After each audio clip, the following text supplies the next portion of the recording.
লোকে বলে পরিশ্রম নাকি সৌভাগ্যের প্রসূতি। এই যে লোকগুলি, ওই যে কত লোক, আবার জাগির বাজারে দেখি ভোরবেলায় শত শত লোক সারা জীবন শুধু পরিশ্রমই করতেছে। এদের যে প্রসূতি কবে আসবে আমি বুঝলাম না। কিছু কিছু লোক দেখলাম সারা জীবন পরিশ্রম করতে করতে করতে করতে এই দুনিয়া থেকে বিদায় হয়ে গেল গে। এই পরিশ্রমের শেষ হইল না, পরিশ্রম নাকি সৌভাগ্যের প্রসূতি।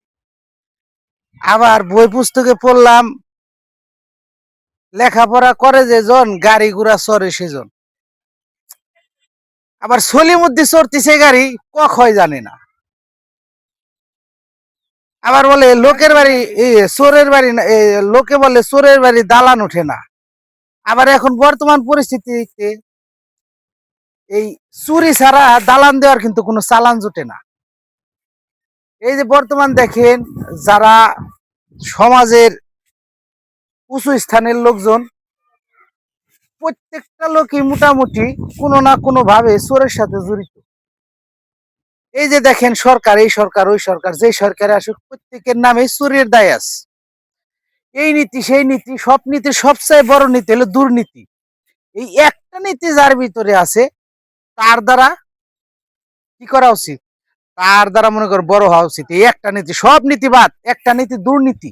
এই নীতি যদি কারোর ভিতরে থাকে তাহলে তার দ্বারা সম্ভব গাড়ি ঘোড়াও চড়া সম্ভব, দালান দেওয়া সম্ভব। আর যার ভিতরে এই দুর্নীতি নাই, সুনীতি আছে, তার দ্বারা সম্ভব না। তার তার দ্বারা এই যে যার সুনীতি আছে, এই যে দেখেন, এই যে ভাতিজা নাজিমুদ্দিন, এই দেখি, এই যে ভাতিজা নাজিমুদ্দিন, আর ওই ওর মামা, এরা আছে। এই যে সারা জীবন কঠোর পরিশ্রমের মধ্যে কি পাইছে, কিচ্ছু নাই। ওই যে আছে নাতি ভাই, সে বাউল, সে কঠিন পরিশ্রমের মাধ্যমে গান গাইতেছে। প্রতিদিন তার না কোনো ভিডিও আমি এই সোশ্যাল মাধ্যমে পায়ে যাই। তো ভালো, নাতি ভাই উঠে যাক। তো সবাই একটা জিনিস মনে রাখবেন, তা আমি বললাম যে দুর্নীতি, আবার এইভাবে আবার কেউ দুর্নীতি করে উপরে উঠার চেষ্টা করেন না। ধন্যবাদ।